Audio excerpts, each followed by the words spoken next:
केवळ 3 आरोपींना अटक आहे, 4 फरार आहेत. पोलिसांचा तपास कुठंतरी संशयाच्या भोवऱ्यात आहे. संतोष देशमुखांची इतकी क्रूर हत्या महाराष्ट्रात झालेली आहे, बीडमध्ये झालेली आहे.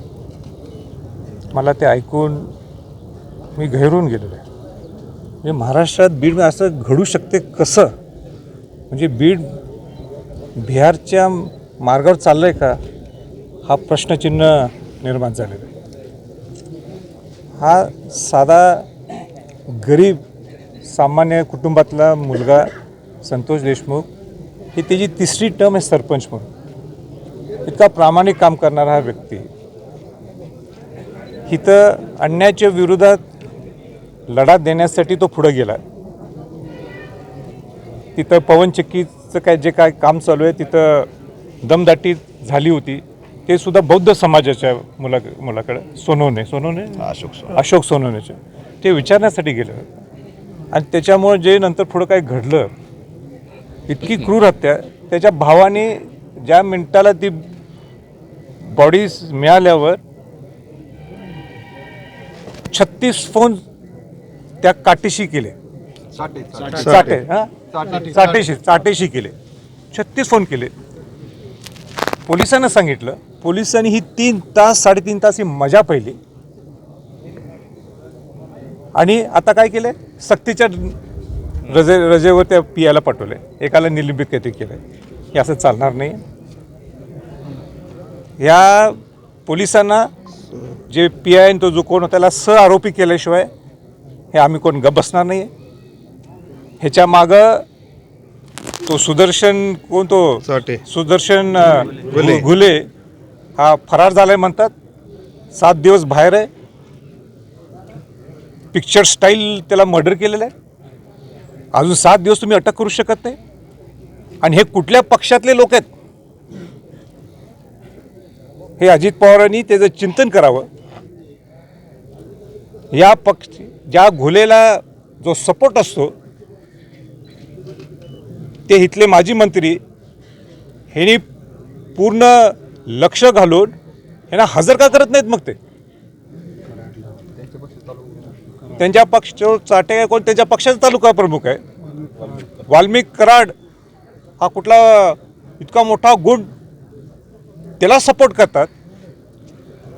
मुख्यमंत्री असतील, अनेक मंत्र्यांच्या बरोबर त्याला घेऊन फोटो काढायचं.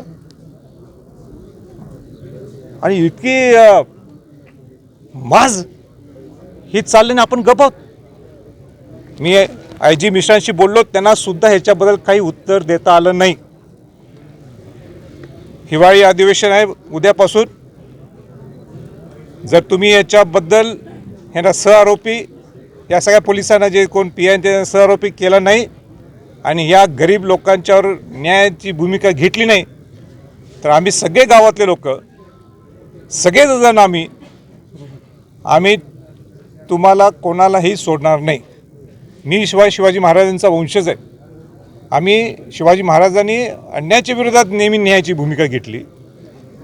18 पगडजात 12 बलुतेदारांना घेऊन न्यायाची भूमिका घेतली. आपण नुसतं शिवाजी महाराज, शाहू फुले आंबेडकरांचा विचार करतो आणि हे महाराष्ट्रात चालते.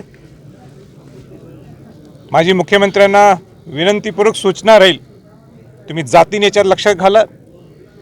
अजूनही हातातला हा विषय, या भावना मी लोकांच्या ऐकल्या, काय ती उद्या स्फोट होईल तर मी जबाबदार राहणार नाही आहे.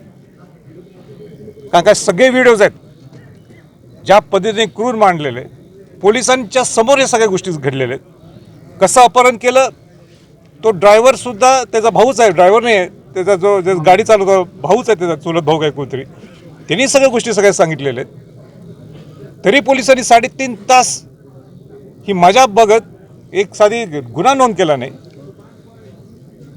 आणि त्या वाल्मिकी कराडला गुन्हा नोंद करून सुद्धा तो कुठे इकडे फिर तिकडे फिर, मध्य प्रदेशला फिर, इकडे फिर तिकडे फिर, हे चाललं. हे कसं महाराष्ट्र सरकारला जमते, कसं परवडते आणि कसं चालते? आणि याच्या पुढे आम्ही अशा गोष्टी चालून देणार नाहीत. मला बाकीचं काही माहीत नाही.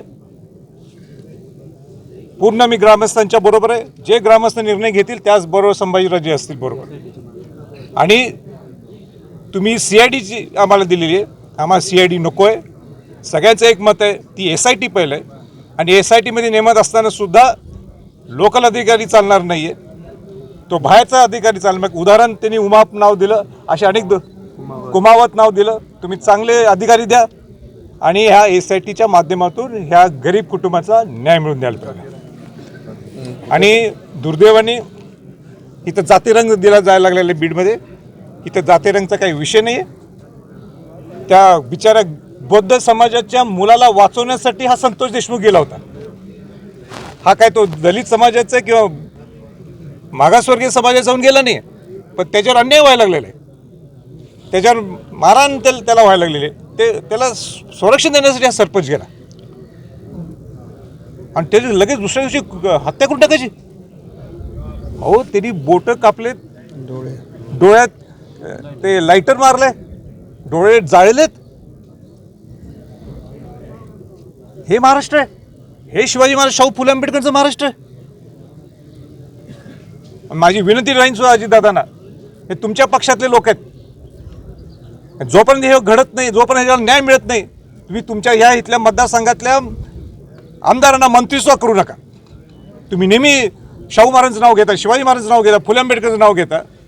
आणि खऱ्या अर्थाने जर तुम्ही त्यांचं नाव घेत असाल तर त्या इथल्या आमदार होणारा मंत्री ह्याला मंत्रिपद देऊ नये. तुम्ही थांबा त्यांचा मंत्रिपद, सगळ्यांना न्याय मिळत पण. ही माझी भूमिका नाही आहे, ही इथल्या सगळ्या सामान्य माणसाची भूमिका आहे, इथल्या ग्रामस्थांची भूमिका आहे, इथल्या पंचकृषीतली भूमिका आहे. बघा येऊन तुम्ही इथं काय चाललंय, येऊन भेट द्या. तुम्ही अजूनही कोणी भेट दिली नाही, इथं येऊन भेट द्या, त्यांच्या भावना समजून घ्या. या बीड हे काय बिहार होण्यासाठी तुम्ही गप बसलाय का? आणि माझी सर्व आमदारांना विनंती आहे, सगळ्या आमदारांना विनंती आहे, नवनिर्वाचित आमदारांना विनंती आहे, उद्या अधिवेशन सुरू होते नागपूरला, हा तुम्ही आवाज उठवणं गरजेचं आहे. तुम्ही सुद्धा शिवाजी महाराज शाहू फुले आंबेडकर नाव घेत असाल, या महाराष्ट्राचं खरं तर महासंतांचं महाराष्ट्र म्हणत असाल, सुसंस्कृत महाराष्ट्र म्हणत असाल, तर तुम्ही सुद्धा कसा आवाज उठवताय ते आम्ही सर्वजण बघणार आहे.